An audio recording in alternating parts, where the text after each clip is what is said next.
Baik, kita selepas ini kita akan berkongsi bagaimana pengalaman daripada seseorang individu ini yang pernah menjadi pesakit COVID-19 dan baru saja beberapa hari yang lalu telah disahkan bebas daripada virus COVID-19 ini. Kita nak bersama dengan Encik Arifin Muhammad di talian. Hello, Assalamualaikum. Waalaikumsalam. Encik Arifin. Ya, saya. Baik, hari ini sihat? Alhamdulillah, sihat. Alhamdulillah. Baik.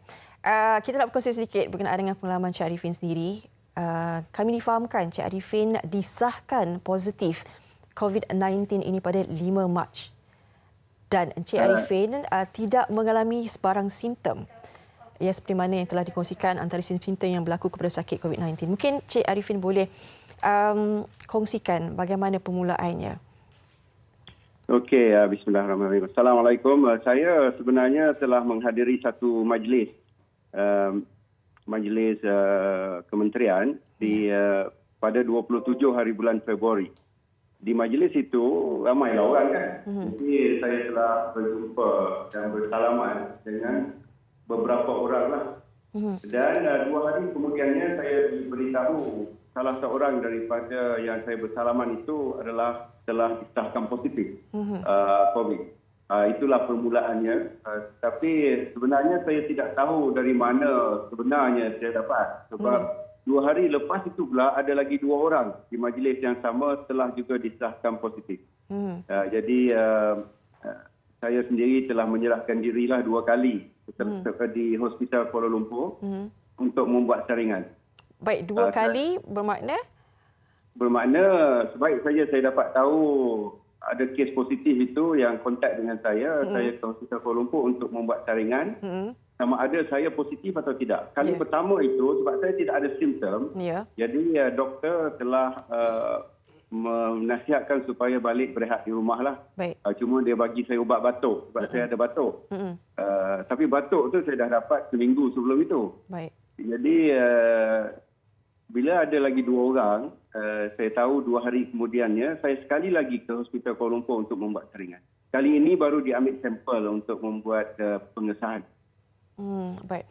Kali kedua baru disahkan positif. Jadi ketika itu apakah yang terbayang di fikiran? Pastinya sebab kita tersedia maklum bahawa COVID-19 ini adalah virus yang sangat bahaya. Tetapi ketika itu Encik Arifin bagaimana menghadapi COVID ini? Bila doktor panggil saya di rumah tu, dia telefon, bila saya dapat tahu saja, saya rasa guguplah. Tiba-tiba saja saya rasa sakit perut. Saya masuk bilik air, saya rasa gugup, saya rasa oh Allah kenapa terkena juga saya kan. Tapi saya tahu saya perlu tenangkan perasaan saya. Dan di dalam bilik air itu saya ambil uduk, saya keluar, saya tenangkan perasaan saya, barulah saya beritahu kepada keluarga saya bahawa saya disahkan positif dan saya minta mereka bertenang dan saya pun telefon balik doktor tu untuk membuat perancangan supaya esoknya keluarga saya dapat dibuat saringan sekaligus dan kemudian saya memberi tahu kepada warga kerja di Institut Koperasi Malaysia kerana ramai yang telah ada kontak dengan saya dan saya juga membuat perancangan supaya saringan dapat dibuat di pejabat.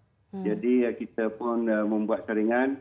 Syukur Alhamdulillah saya nak beritahu keluarga saya semua negatif dan warga kerja di Institut Koperasi Malaysia semuanya negatif. Encik Arifin, berapa lama berada di Hospital Sungai Buloh dan mendapatkan rawatan COVID-19 ini? Saya di hospital selama 10 hari. Saya masuk 5 hari bulan dan saya discharge 15 hari bulan Mac. Jadi 10 hari di isolasi itu agak lama dan inilah jadi kita harus bersikap positiflah dalam tu sebab dalam isolasi walaupun kita berkongsi bilik itu dengan 4 orang lain, 3 orang lain, tetapi komunikasi antara pesakit sangat minima kerana masing-masing dalam kubikel, dalam lansir tirai masing-masing itu ada hal masing-masinglah di dalam their own thoughts. Baik. Kita juga ada membaca sedikit artikel akhbar yang berkenaan dengan Cik Arifin berkongsi. Melihat daripada situ, Cik Arifin sangat-sangat positif dan mungkin boleh sedikit nasihat Cik Arifin kepada rakyat Malaysia dan juga mereka yang mungkin sekarang ini begitu panik dengan COVID-19 ini? Setelah saya dapat tahu itu, saya telah membuat keputusan awal. Bila saya dapat tahu saya positif, saya membuat keputusan awal bahawa saya akan go public with my situation. Sebab saya mahu public menyadari bahawa mendapat positif ini is not the end of the world. Kita sebagai orang Islam terutamanya, walaupun agama apa sekalipun, kita ada Tuhan kita masing-masing, dan kita orang Islam ini ada Allah. Kita jangan lupa bahawa penyakit itu datang dari Allah dan kesembuhan itu pun dari Allah. Jadi saya yakin dari awal lagi, walaupun saya tidak tahu tahap manakah virus itu akan menyerang saya yakin daripada awal lagi bahawa saya akan sembuh. Tidak pernah saya ragu-ragu bahawa saya akan sembuh. Dan saya telah memasang satu hasrat bahawa selama mana pun saya di hospital itu, saya akan memanfaatkannya supaya bila saya keluar nanti saya akan menjadi seorang insan yang lebih baik, seorang hamba Allah yang lebih baik. Jadi saya ke hospital dengan satu matlamat untuk menjadi seorang yang lebih baik. Saya bawa Quran, saya bawalah penjagaan diri seperti vitamin C, minyak habatus sauda. Habatus sauda ni sangat baik. Jadi saya syorkan kepada semua orang sekarang ni supaya mengambil habatus sauda untuk kuman. Sangat baik. Ini pun tersebut dalam hadis. Sudah lama, 1400 tahun dahulu. Jadi saya bersikap positif begitu. Saya juga decided to go public. Jadi saya setiap hari membuat perkongsian di Facebook mengenai pengalaman saya di hospital. Dan saya setiap hari juga exercise. Saya membuat satu senaman di hospital itu, di bilik saya lah yang kecil itu, supaya setiap hari saya dapat berpeluh. Sebab pada saya, kuman virus ini tidak ada ubat.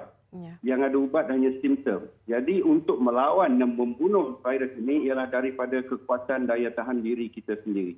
Jadi sebab itulah saya mengambil keputusan awal bahawa kita perlu mempertingkatkan kekuatan daya tahan diri. Dengan exercise, dengan berpeluh, dengan makan vitamin C, dengan sikap yang positif. Ini satu-satunya situasi di mana untuk mendapat negatif, kita harus bersikap positif. Itu penting. Syed Arifin, ada satu soalan. Setelah disahkan bebas daripada COVID-19 ini, pulang ke rumah, duduk bersama keluarga, adakah Syed Arifin masih lagi rasa takut sekiranya kali kedua disahkan ataupun dijangkiti COVID-19 ini? Rasa takut itu terlalu kuat. Saya rasa kita harus rasa perlu berjaga-jaga. Kalau kita takut, benda yang kita takut adalah yang kita dapat. Jadi saya tidak takut, tapi saya mengambil langkah berhati-hati dan berjaga-jaga kerana data pun ada yang mengatakan orang yang pernah sakit boleh dijangkiti semula. Tak tahulah reliable banyak mana data tu, tapi ada data mengatakan begitu.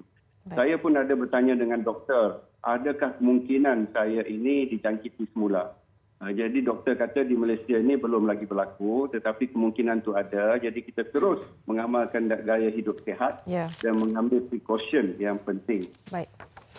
Terima kasih Encik Arifin di atas perkongsian ini. Kami doakan semoga semuanya sihat, insya-Allah, bersama dengan keluarga. Jadi sekarang ini kita serulah kepada semua rakyat Malaysia ini supaya tampil ke hadapan, membuat saringan dan juga mematuhi, please lah, patuh kepada arahan untuk berada di rumah. Stay at home. Stay at home. Terima kasih Encik Arifin Mohamad, juga merupakan Ketua Pengarah Institut Koperasi Malaysia. Terima kasih banyak-banyak bersama dengan kami hari ini. Terima kasih Puan. Terima kasih. Baik. Assalamualaikum.